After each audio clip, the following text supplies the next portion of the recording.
ఇప్పుడు కేంద్ర ప్రభుత్వం కనీసం ఈ రోజైనా అరుణ్ గారు రాసినట్టు సిఎస్ బదిలీ రేపని మనం మాట్లాడుకుంటానే ఉన్నాం 10 రోజుల నుంచి. అది అయ్యేలా కనపడలా. మరి ఇప్పుడు ఇంత కరాఖండిగా మరి నేను మార్చను, ఇంటింటికి వెళ్ళి ఇవ్వను, చస్తే చావండి. ఏప్రిల్ 1కే 32 మంది చచ్చిపోయారని చెప్పి సాక్షి కూడా రాస్తే మరి ఇంత దారుణంగా ఎండలో ఉన్నప్పుడు నా మొహం చూసారు, నల్లగైపోయింది. 3 రోజులు ఇలా అయిపోయింది నల్లగా. ఇప్పుడు మళ్ళీ వెళ్ళాలి, రోడ్డు ఎక్కాలి. సో మరి ఆ ముసలి వాళ్ళు మే 1వ తారీఖు ఆ ఎండలో పడి, అంటే వీడు సైకో చావును చూసి ఆనందిస్తాడు. ఆ స్పైడర్ సినిమాలో ఎస్జే సూర్యలాగా ఆ కోసేటప్పుడు ఆ సౌండ్లు అలాగే ఒక 100% ఈసే సైకో. లేకపోతే మీరు చూశారు కదా చాలాసార్లు శవం దగ్గరికి వెళ్తే నవ్వటం, పెళ్ళికి వెళ్తాం ఇలాగా ఏడుపు మొహం పెట్టుకుని ఉంటాం. సో మరి ఆటోమేటిక్ వచ్చేస్తా అనుకుంటా. ఈరోజు రేపట్లో మరి చీఫ్ సెక్రటరీని మార్చకుండా మళ్ళీ ఈ మారణకాండ ఇలాగే జరిగితే డెఫినెట్గా మరి కూటమి అభ్యర్థిగా నేను కొన్ని మాటలు మాట్లాడలేను, కొన్ని రిపర్కషన్స్ అయితే ఉంటాయేమో అని నా భావన. డెఫినెట్గా సిఎస్ మీద already state election commission recommend చేసింది సిఎస్ సరిగ్గా లేడని. మరి అయినా మరి సెంట్రల్ ఎలక్షన్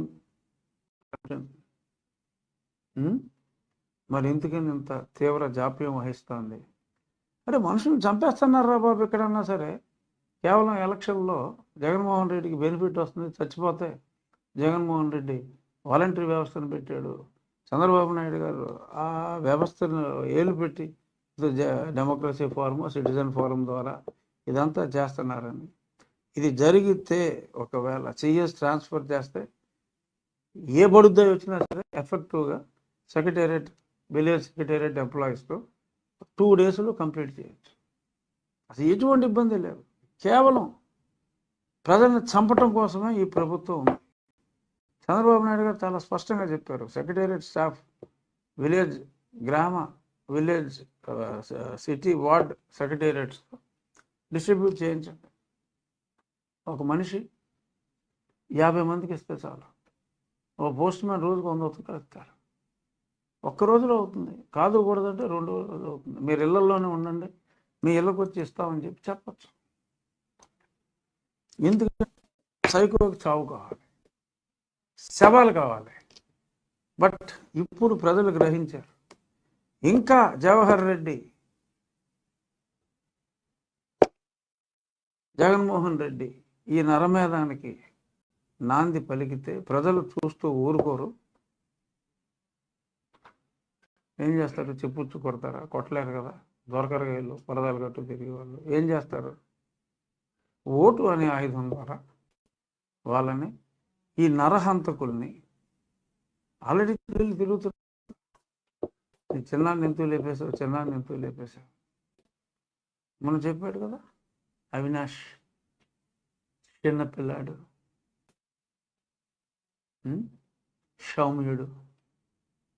సో ఇలాగా ఆ పెన్ను కూడా పనిచేయలేదు, అప్పుడు మళ్ళీ ఆయన పెన్ను వాడుకున్నాడు అనుకోని ఇలా. సో